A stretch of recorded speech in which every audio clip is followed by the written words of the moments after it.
no coração de um dos lugares mais gelados da Terra, longe de contato humano e isolada. Debaixo de vários metros de rocha, concreto e gelo está uma semente. Os seus parentes germinaram, cresceram, tiveram filhos, incluindo essa pequenina semente. Porém, talvez eles simplesmente não existam mais. A ação humana e os eventos naturais são fortes modificadores do nosso planeta, e essas ações podem colocar em xeque a existência de várias espécies de organismos, principalmente as plantas. Agora imagine que nós, seres humanos, tenhamos o privilégio de presenciar o salvamento de algumas dessas plantas, manter uma área de preservação estável com suas espécies originais e quem sabe descobrir os segredos que elas guardam em seu código genético. Mas para que isso se torne realidade, precisamos aprender a preservar e a conservar essas espécies de alguma forma. Existem duas modalidades na conservação de recursos genéticos, a in situ e a ex situ. A Convenção sobre Diversidade Biológica estabeleceu conservação in situ como a conservação de ecossistemas e hábitats naturais e a manutenção e recuperação de populações de espécies em seus meios naturais, e no caso de espécies domesticadas ou cultivadas, nos meios onde tenham desenvolvido suas propriedades características. A conservação in situ refere-se à manutenção das espécies selecionadas no seu habitat natural, em parques, reservas biológicas ou reservas ecológicas. Deve-se considerar, entretanto, que esse método é oneroso, visto depender de eficiente e constante manejo e monitoramento, e pode exigir grandes áreas, o que nem sempre é possível. A conservação ex situ é a conservação de componentes da diversidade biológica fora de seus habitats naturais. A conservação ex situ pode ser realizada a curto, médio e longo prazo, dependendo da característica da espécie. Geralmente, o componente de diversidade utilizado na conservação ex situ de espécies botânicas é o germoplasma. Entende-se germoplasma como o material que constitui a base física da herança sendo transmitida de uma geração para outra. Significa a matéria onde se encontra um princípio que pode crescer e se desenvolver, sendo definida ainda como a soma total dos materiais hereditários de uma espécie. Em plantas, essas características costumam ser sinônimo de sementes. A conservação de sementes é a forma mais comum de conservação ex situ, já que a semente é a unidade de propagação natural para a maioria das espécies de plantas superiores. As sementes podem ser classificadas como ortodoxas ou recalcitrantes. Enquanto as sementes recalcitrantes não toleram a dessecação em baixas temperaturas, as sementes ortodoxas são melhor conservadas em condições secas e de baixa temperatura.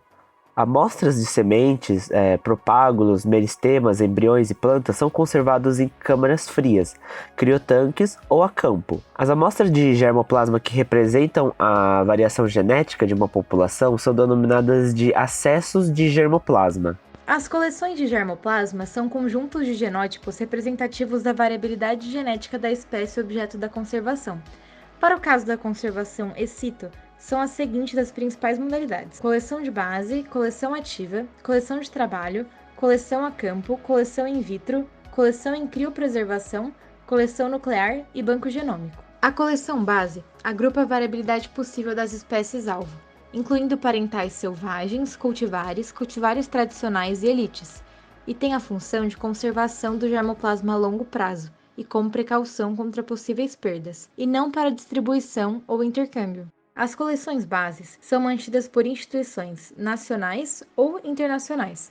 No Brasil, o Centro Nacional de Recursos Genéticos e Biotecnologia da Embrapa possui uma coleção base de várias espécies vegetais. A coleção ativa faz a conservação a curto e médio prazo, para gestão e distribuição.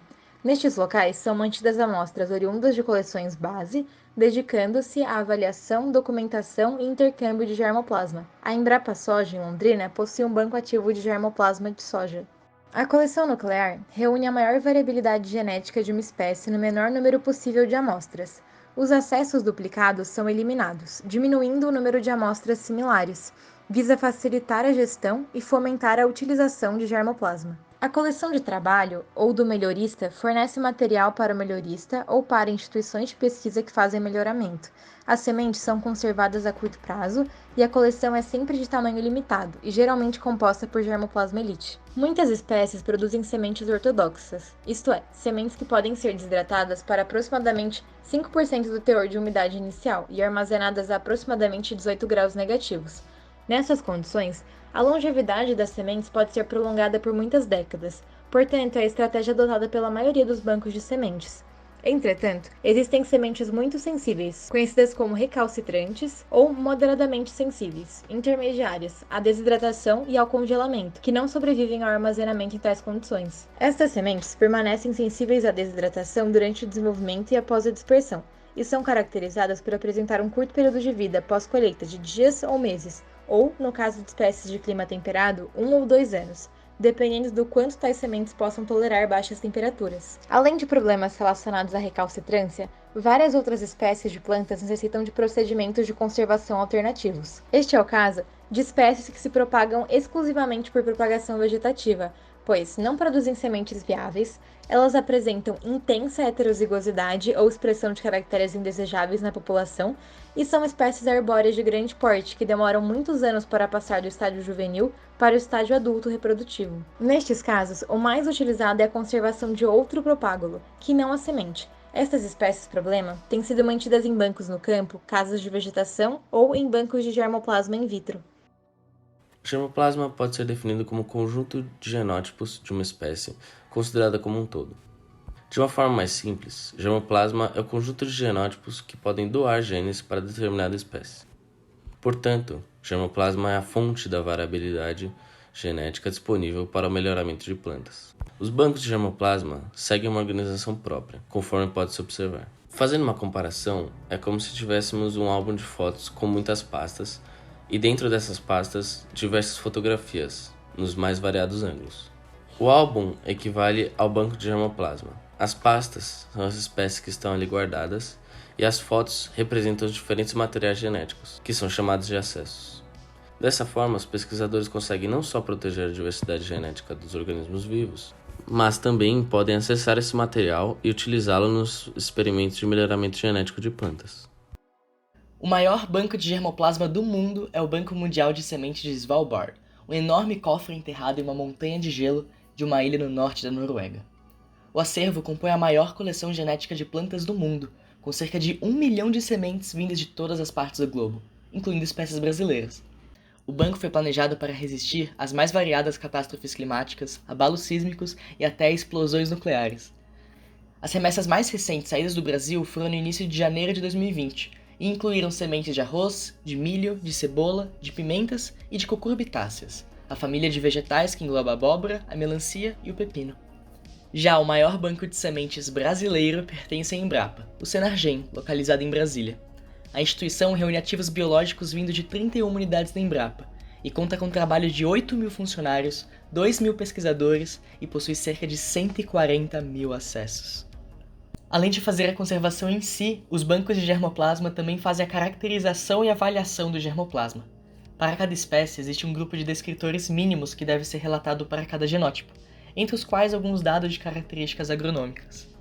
Outra atividade interessante dos bancos de germoplasma é fazer um intercâmbio com outras instituições, mantendo sempre seus acervos atualizados. Desde antes da Revolução Agrícola, os seres humanos cultivaram milhares de espécies de plantas.